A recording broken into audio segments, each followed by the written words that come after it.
All righty, here at Media Day with none other than Mr. Kyle Patrick coming off a wonderful tournament over there on Lake Fork. Yeah. And I know it's a much different environment. Of course, it's the big show of the big show. Yeah. Yeah. And much different fishery. How do you see it happening this week? How do you see it going down? It's gonna be one, I think, old school. So on the bank, beating the bank. I think the guy that wins is gonna have to have a little bit of fortune involved. Like, it's not gonna be as, it's not gonna be dominated by like one pattern. You're gonna have to mix in. You're gonna have to, fish some docks, fish some rocks. Go up and maybe use your live scope for a couple minutes if you see something interesting, and sort of, I think if you properly mix in all of that, that's going to be the winning formula, because they're kind of scattered. That's from my experience out there in the last couple of days, but you never really know how it's going to shake out, but that's my prediction. Right. So how did practice treat you? Pretty well. It was really tough. It was not easy, but I got a few bites. It's, clued me into some deals. So, it's a zero hero type of tournament. So I'm just gonna go out swinging and hope that we run into them on day one and go from there. Certain guys will do really well, like a Jason Christie, because he has one cast deals and he knows what to do to pull up, fish for 10 minutes and then roll out. So I think you're gonna need to spread yourself out and go from there. A lot of running and gunning. Yeah, I think so. So as far as your strengths, Yeah. In your angler identity, how did you cultivate those coming up? As far as like when I was a kid, Yeah. I had some influential fishermen in my life, from dad, saltwater fishing, to a guy named Jim O'Brien, with the jig, shallow, a whole bunch of different people and styles of fishing, saltwater and freshwater, have kind of combined into what I consider myself to be kind of an all-around guy. Like, I'm not necessarily super, super good at one thing. I like fishing a ton of different styles, and I consider myself good at a lot of things, but not great at necessarily one thing. Right? The Hank Parker philosophy. Yeah, I think consistency wins in the end, and I think if you're okay at everything, you can slowly get better at them all and succeed over the long run. That's awesome. I've always believed in And that keeping too. it simple. I'm a big believer in that. Now, boy, then you'd hate my tackle bag. Yeah. When it Like it's keeping it simple right there. Oh my goodness, look at that. Oh my, are we talking same colors, same trailers, everything? My goodness gracious, that's one way to do it. Yeah, it is keeping it simple.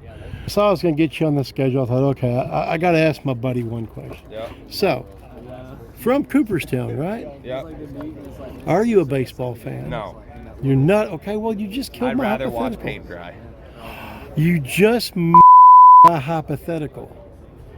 I was going to ask if you were a baseball fan, assuming, of course, you know what assuming does. I just found out again. But I was going to say, well, if you had the chance to be either in the Bassmaster Hall of Fame, but the only big losses you ever had,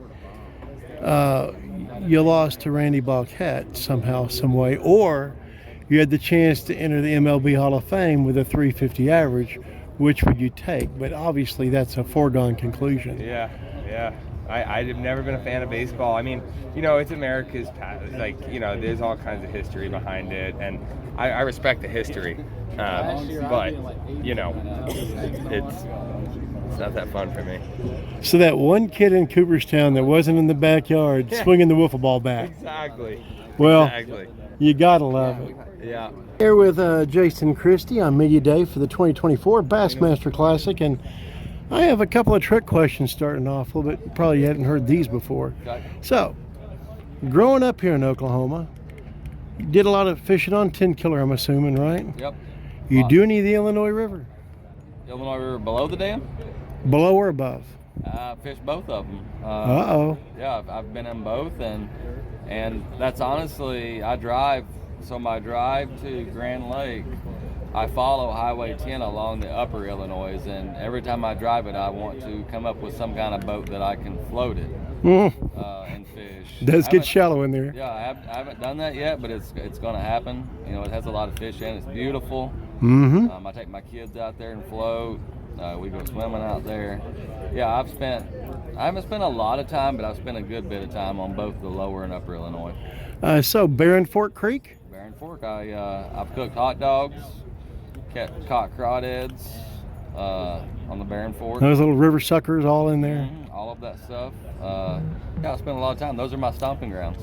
And as far as lower Illinois, down there, Gore, Weber Falls. Yep, bass fish, won tournaments in there. I've trout fished in there. I've striper fished in there. I run it. That's my secret remedy for fishing the Arkansas River in the summertime when it's 105. You make 3 trips into the lower Illinois and you jump in and that'll let you fish. How far up do you come?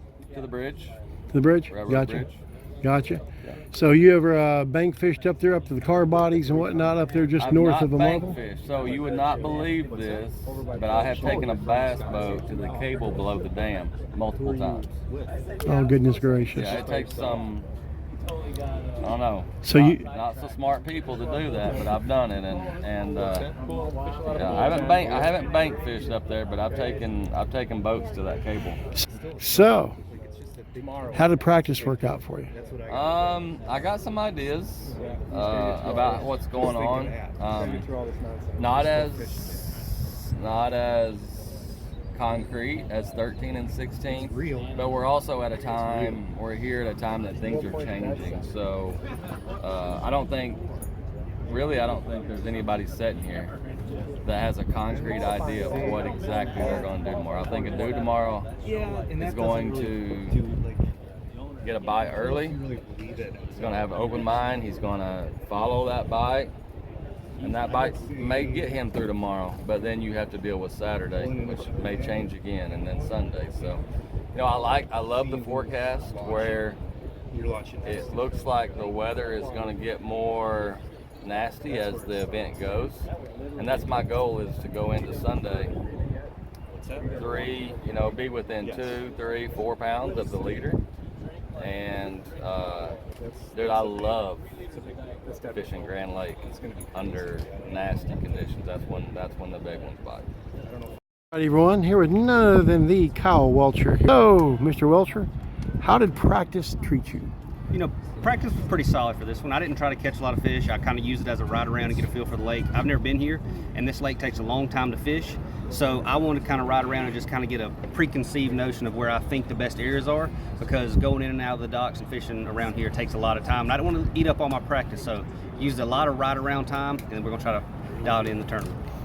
So, as far as preparation for a tournament like the Classic as opposed to any other on the Elite Series, what tweaks are different for you? You know, the only different preparation is you have to prepare mentally different. Like, you have to understand that things are changing and not to get rushed on the water and to never, kind of get locked into something that's going away. That's why I don't want to fish a lot in pre-practice. So as far as bait, boat, rods, reels, everything like that, it's all the same. It's just the mental processes you have to go through. They're a lot different this week. When it comes to the hubbub and having to deal with us media and everything else, how much do the distractions that are extra during the Classic, but how does that play differently as opposed to a regular Elite Series tournament? So the media days and all that doesn't really, it's not really distracting me, because we kind of block off time that this is when we're doing this. The thing that kind of, is difficult is time management, because we have to drive an hour and a half to the lake, an hour and a half back, go get gas, find something to eat. The time management during the tournament is the hardest part that you have to kind of dial in. So it takes a lot of discipline to not waste time around the actual tournament. But the media days that we have time blocked off, that's not a distraction at all. Gotcha. And when it comes to forward-facing sonar, I know you probably heard a billion times by now. And, there's two very feverish sides of the aisle right now. It seems kind of crazy. What do you think forward-facing sonars, down the road, looking back, what do you think its legacy on the sport of tournament angling is going to be? I think it's going to change the way that we perceive all the data in bass fishing. Like we used to have educated guesses. Now we're not guessing anymore. So I think that it's going to kind of be the truth teller of bass fishing and a lot of the bass fishing data. There's one guy out there on social media has a decent sized following that was bashing the ever-loving hell out of this lake. Not so much the lake loves the lake, but was bashing the fact the Classic's coming back to the lake. Always bashes forward-facing sonar. As far as detriment to the community, you know, Grand Lake, the areas around Grand Lake really need this kind of cash influx, you know, whenever they can get it. Right. It keeps people in jobs between the marinas and all the country stores and all the hotels here in Tulsa. It helps out tremendously. So, do you ever pick up on any of that noise, or does it just kind of drown out? For me, being, you know, on social media and active in social media, I understand that a lot of it is to generate views and generate clicks. So, you know, is there some truth to that it could hurt some populations? Yes. It could hurt bass populations? I don't think so. Now, if people talk about crappie, I might get on board with it. But being involved in social media, I realize that it's for clicks. So with practice come and gone, you see a big trophy coming your way come Sunday? I'm hoping so. That's what we're planning on. Right. So they're going to be biting. I hope so. I appreciate your time so much. Thank you, and good luck to you. Have a good one out there, my friend. Appreciate you. Thank you. Japanese angler is 80% fishing shore, bank fishing, not a boat fishing. So like Taku the same. So I fishing bank fishing a lot, and bank fishing is everyone the same spot, standing and fishing. So fish getting the pressure easily. So it's so hard to catch bass. So we are more finesse, more soft presentation, more soft cast. It's a very, very finesse approach. It's very important thing. So we learn to shore fishing how to catch more, get the high pressure bass. And I try to Bassmaster Elite tournament and the Bassmaster Classic, like learn to shore fishing and more finesse, more soft. I always try to that. Remember you talking with Mercer about how the hard fishing days are your best ones because it lends more to your style of being a finesse angler? Yeah. So when you see either the weather shaping up to present that way or the tournament, how does that make you feel? Yeah.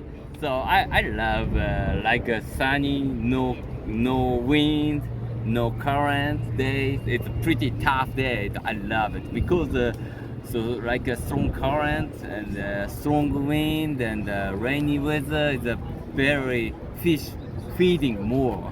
It's more good for power fishing, and everyone very good power fisherman in the U.S. I don't like that very good condition. So I like a sunny, no wind, no current. It's very tough condition. It's a tackle time. Now, when it comes to the video game that you grew up on, you mentioned also catching multi-species in that game.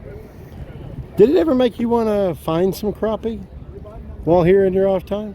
Yeah, so video game I always catching a crappie, but Japan is no crappie. So I learned in a video game that crappie is like a bluegill, eating good, so like a delicious fish. But last year, first time I eat a crappie in the US. So Japan the no crappie, I couldn't eat in the crappie. But last year I caught the crappie and I cooking and I eat. That's awesome. So all fish I caught in US 5 years. So 5 years ago I started US fishing, and catfish I caught, perch I caught, northern pike I caught, all kind of fish I caught right here. How was that to finally be able to do that after just having to do it on a video game? Yeah. Was it a blast to catch all those? Yes, very excited. And if you had one finesse tactic to claim as your absolute favorite above all the others, what would it be? In US, okay, yeah.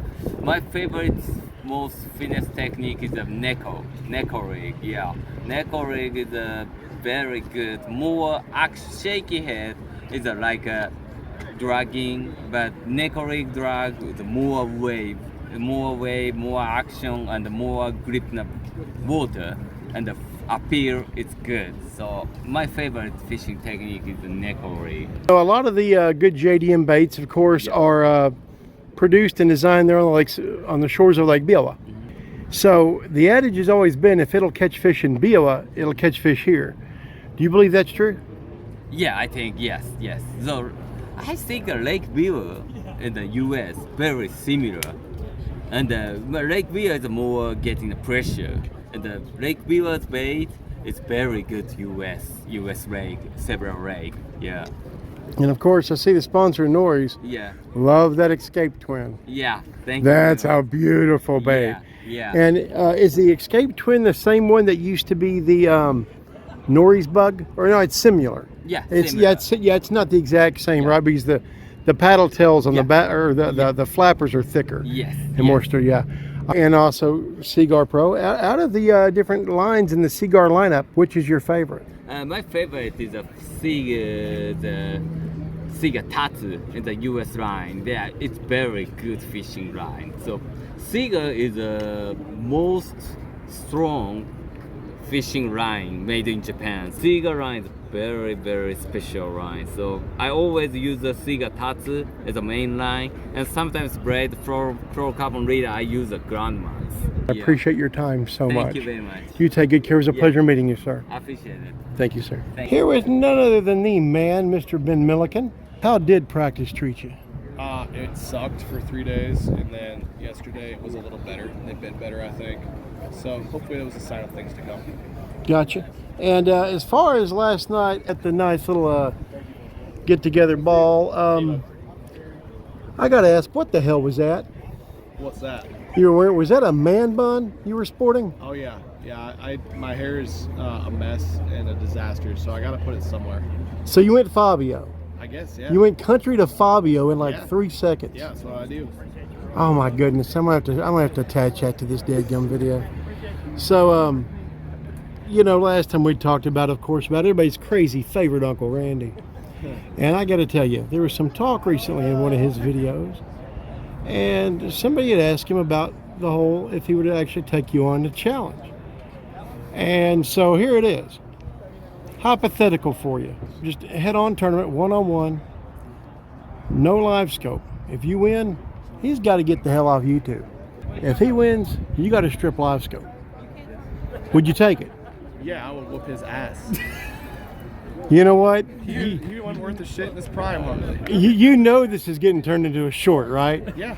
I mean, you know it's going to be challenge accepted, right? Absolutely. Okay, let's do it. Let's get that going. As far as how you think this tournament's going to play into your strengths, do you think you're going to have to go outside the box any, or do you think you're going to be just fine doing your confidence? No, I'll be fine, I think. I'm going to throw a jerk bait around shallow brush piles and see where that gets me. And then I'm going to throw a big bait in between docks and stuff. Hoping to hit that home run underneath them docks. I hope so. We'll see. That'd be nice. And so if you had anything to say to old silly ass Money Bash right now, what would it be? I just say, what's up? Missed that dude. Haven't talked to him in a while. Yeah, he's a good cat. Last time did we do this or that, or did we do word association? We did this or that, didn't we? Then let's do a little bit of word association. Just give me first thing comes to your mind. Rick Klon. Legend. Mike Iaconelli. Hero. Okay. JDM. 90% of my tackle. What would be your favorite JDM bait out of the whole lot? I can't say. Come on, a little juice, just a little bit, just drop. Probably the OSP Durga. Ooh, OSP fan, huh? Ever throw a bit minnow? Yeah. Doe live stick? Yeah. Did you ever get into the eye motion at all? Yeah, for sure. Jackal. Bait. Yep. If it isn't you that takes home the trophy, who would you want to be? Probably Lee Livesey. Very good. I appreciate it. Good luck to you, my friend. Thanks, man. I appreciate Take good care. So, Bassmaster freaking Classic. How did practice treat you out there? One day was all right. We got a few bites. The other days was kind of not so good, but we're gonna let it all hang out there. We're gonna go throw some big baits at them and yeah, see how she works out. As far as last night, that ball, do you think that benmilliken went over the top to try to outdress you? No. Ben's a sharp dresser. He tried his best, but he knows deep down he couldn't hang. I mean, that fur coat making a reappearance was just something. I mean, if you had a theme song just for whenever you walked into a bar, what would it be? Sexy and You Know It by Justin Timberlake, probably. I hate to say that, but just JT. See, I didn't expect that. I was thinking maybe some more Eminem. If they got to throw in that White Trash Party, you know. that might be all right. We can do the White Trash Party. Yeah, isn't that a bad song? Yeah. So is it true what he says that all the trailer park girls go around the backside? But they all go around the backside and make a second trip through. Got to throw some word association at you. Yeah. Just first thing comes to mind. Randy Blaukat. Loudmouth. Let's see. Mike Iaconelli. He's cool. I like Mike all right. Alrighty. Rick Klein. Legendary. So how about a little bit of this or that? How about a spinnerbait or chatterbait? Spinnerbait every day. Is there like an old school bait that they don't make anymore that you wish they still did? Yeah, there's a couple of them. Oh, Hank Parker Classic spinnerbait, the old Stanley jig, and an old Cajun crawl. So if there's one person out there, other obviously than yourself, let's say you don't bring home the trophy. If there's one person you wish would, who would it be? Probably one of my homeboys, Chris and Corey. And all these new young guns that are coming up, I don't give a shit about them. man alive. And if there was one thing that you would like to tell everybody watching this video that is your favorite thing about fishing the Bassmaster Classic, other than the obvious, just all the other ancillary things that go into it, what would it be? Probably the fans, man, getting to meet everybody. I enjoy it, and yeah, just let them know they got the same opportunity I had. I'm here with cerebral tackle, and yeah, just keep it wet. Here again with a friend of the show, none other than Tyler Williams here at Media Day 2024 Bassmaster Classic. So tell me, how did practice work out for you? Practice was practice. Took it kind of easy. Still didn't catch much, but it's the tournament that matters. So. Well, you know, right. You know, like they say, you always learn something, even if it's where not to fish, right? And what not to do. Found a lot of that this week.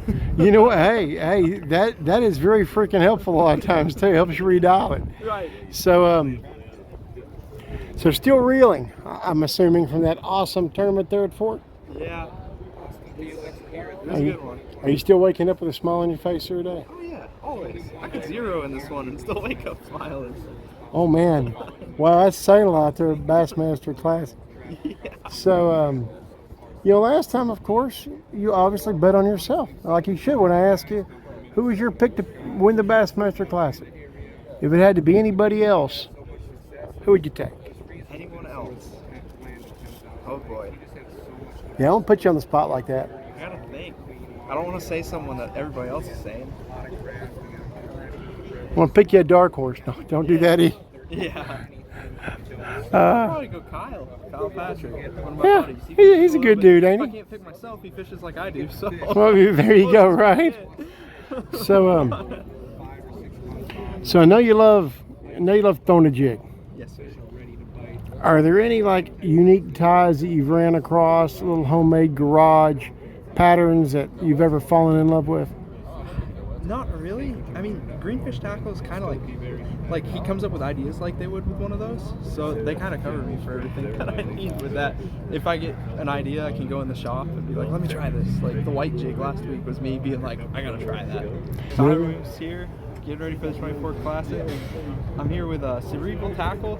Don't forget to get out there and keep it wet. Thank